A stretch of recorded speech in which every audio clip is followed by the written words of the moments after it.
Welcome back to another episode of the Auto Insider. This one may have got me into a little bit of trouble.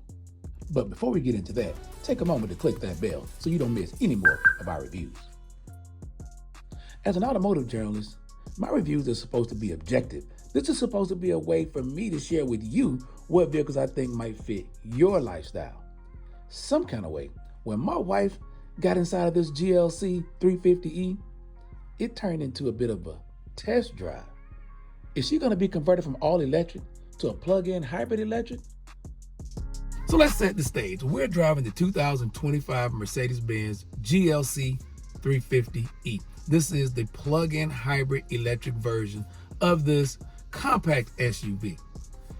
The most impressive thing about this SUV for me is the fact that it can go up to 54 miles on a single electric charge. If you have a level 2 charger at your home, you can get from 0 to 100% in about 3 to 4 hours. That is overnight.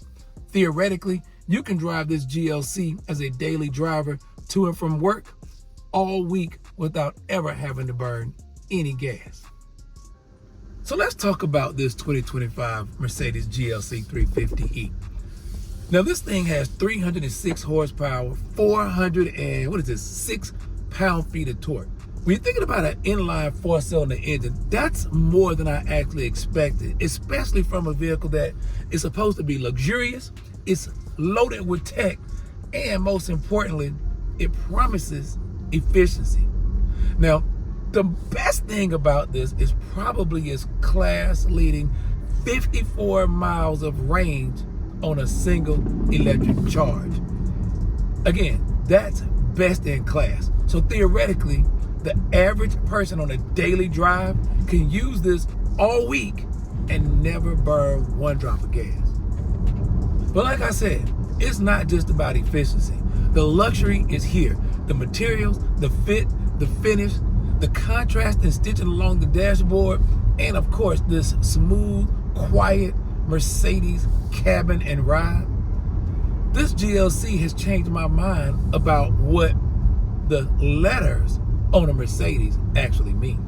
Anything that ends in a C is one of the more entry-level models for the Mercedes brand.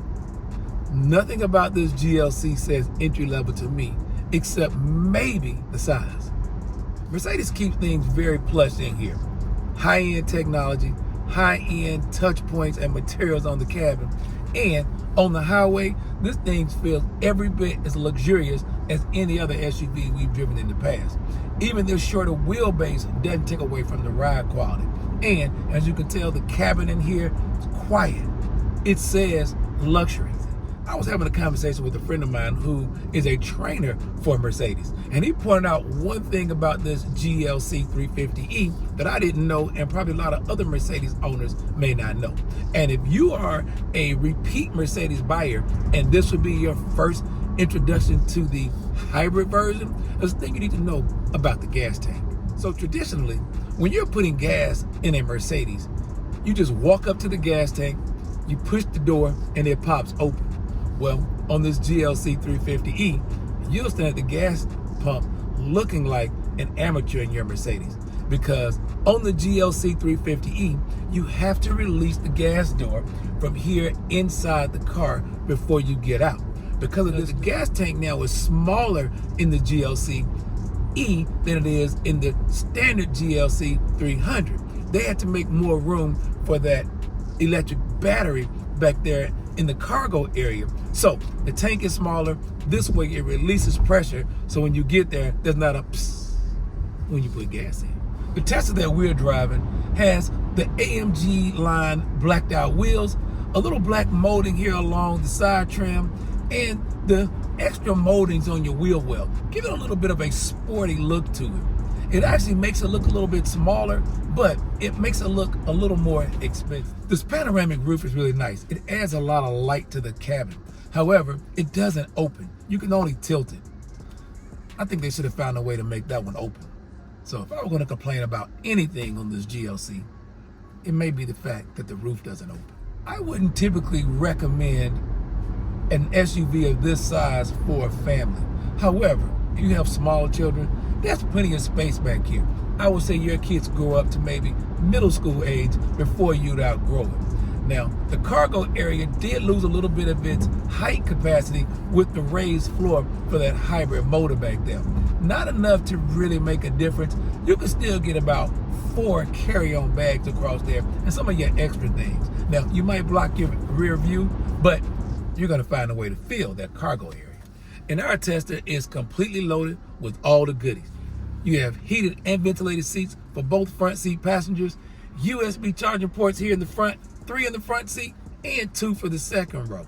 That second row folds flat, and there's a 40-20-40 split second row, so you can even fold that down to get those extra things from the big box stores to take home for a growing family. So what's the verdict? Driving this GLC 350e has actually changed my mind. As someone who tests over 50 vehicles every year, I never expected to be so impressed with an entry-level SUV from Mercedes. But what was I thinking? Are there really any entry-level vehicles from Mercedes? Well, I guess if you're thinking about it on a hierarchy of pricing. Sure, for $70,000 price tag, some of you may expect even more than you get here. Knowing what I know about luxury vehicles at Mercedes, I'm pleasantly surprised. The wood, the leather on the dash, the comfort of the seats, even with this semi-massage you get, I think this vehicle is actually a bargain, especially when you can get 54 miles of range from an electric charge. If you're looking for a vehicle that you can live with as a daily driver and save money in your pocketbook, but then be able to take it on a road trip and feel like you're wrapped in luxury, safety, and comfort, not to mention it's loaded with all the great tech, including this reality-like infotainment system and map here on the center console. And this infotainment system isn't too large. It's just right. Think a little bigger than your iPad. I'd have to give this one a hot. And quite frankly, even somebody in my age group, while I thought the GLE probably be more aligned with what we would get, this GLC could be a good fit for even my family. Well, thanks for watching. And if you haven't already done so, take a moment to like and subscribe. Click that little bell so you'll get alerted each week when our new reviews are released.